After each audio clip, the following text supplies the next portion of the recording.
Welcome to Domus Trinitatis on this glorious feast of the Annunciation of Our Lady of the Most Holy Trinity, that's right, okay. Where she said yes to the Lord with her whole being.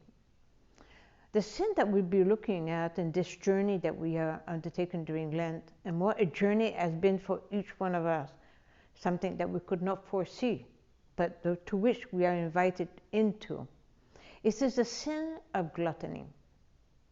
And I'm sure, like yourself and myself, when we think of gluttony, we think more of overeating, to the point sometimes where I even get sick. However, there's also such a thing. Gluttony is when we overindulge. It can happen also on the intellectual level, where I can never get enough of stimulus for my intellect. I always need to know more and more and more and more and more and more and more. I can't stop. It is also gluttony on the spiritual level. That may be shocking to some of us. It is when I approach the Lord for what I can get from Him. Consolations, sweetness, what I call, where I feel comfy and cozy. And when the Lord withdraws Himself, I feel that He has abandoned me. What did I have done? My brothers and my sisters, that's a sign of spiritual gluttony. I go for myself and what I get of it. That creates in us wounds. And we will look at 5 wounds. The first wound is a wound of fear. I've spoken a lot about this in my life and over the talks that I've given over and over. When we have fear, we are paralyzed. We freeze into place, or I flee away. I run away from the obligations that I'm asked to, or what is put before me, the invitation the Lord gives me, or I freeze in place. I don't know what to do. And that brings into me the wound of doubt. You know, we say often, well, I doubt that's true. Well, I really doubt what you just, I doubt what I've just heard is. But we don't realize that we precondition ourselves to build in ourselves a spirit of doubt.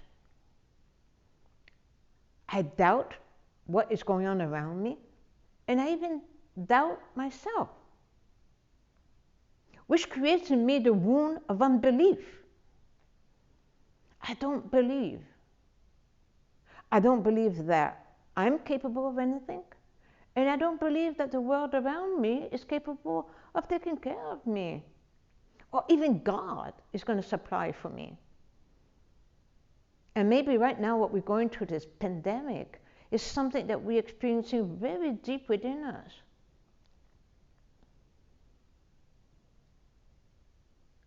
I doubt. I have this unbelief within me that God is big enough to take care of me. And it creates in me a mistrust. And I spoke about this some time ago when I went to Cuba. I had to learn how to mistrust people around me.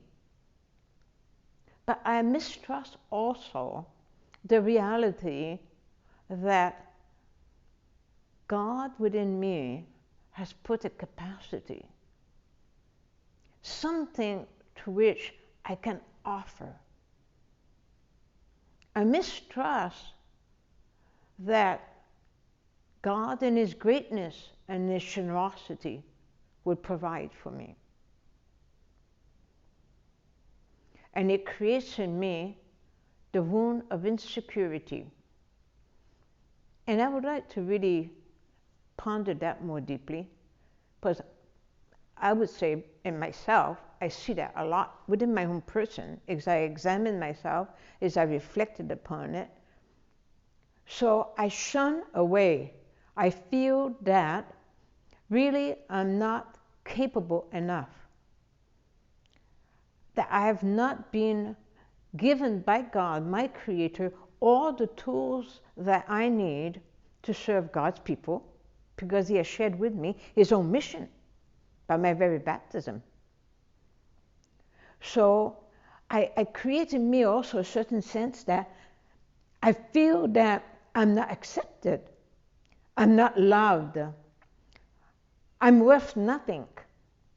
What does it matter if I'm there or not there? And I think during this time of pandemic that we are living, that many of us could possibly think, what can I do? What can I do? It creates an insecurity in me. What's my future? Perhaps those of us who have invested in the market and we look at the down every day going up and down, we don't know what tomorrow is going to bring. Even as regarding going to Walmart and finding toilet paper. I said to Sister Anna a few days ago, it reminds me a lot of what I lived in Cuba. Shelves empty, you go in with your grocery list for the week, and you come out with maybe one or two things. It creates an insecurity within us. It creates in us an unbelief, a mistrust in our country, and the beautiful gift that God has given us, a mistrust in the people around me that want to help me, a mistrust of what is told to us is the truth. So consequently, I want to take care of myself, and I curl up in a corner. When I look at that wound of insecurity, what does it do? Also, it provokes in some of us to become overachievers. Overachievers. I'm the best. I'm going to solve that solution. I'm always in the forefront. I want to shine like a light. And when I was a superior for many, many years, I have to say that's what came out a lot. I would look at certain sisters because I saw it in myself. And I would say, there's a wound there of insecurity. She's not secure in herself. I'm not secure that really God loves me the way I am. So I'm portraying myself different. So what is God inviting us to? He's inviting us to a profound healing during this Lent. A profound, profound healing during this Lent.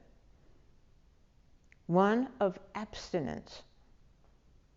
How do I heal the wound and the sin of gluttony? Is to abstinence. I abstain from what? Or I indulge in.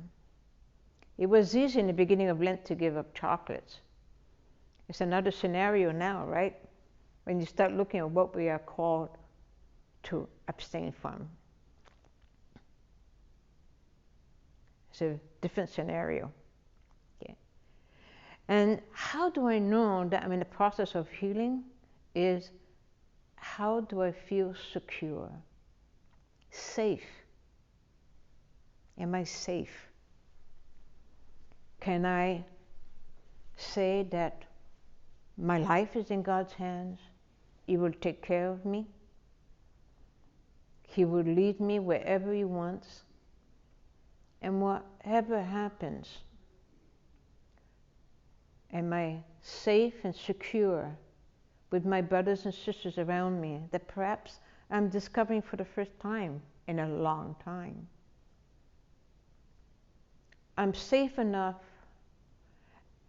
to offer myself to the other, to a phone call, to a letter, to a kind word.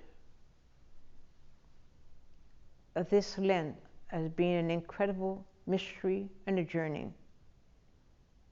One that all of us had not chosen, but one that is being given to us so graciously. May Our Lady, who said yes to the uncertainty of the tomorrow, be a source of strength and consolation to us today. May God bless you.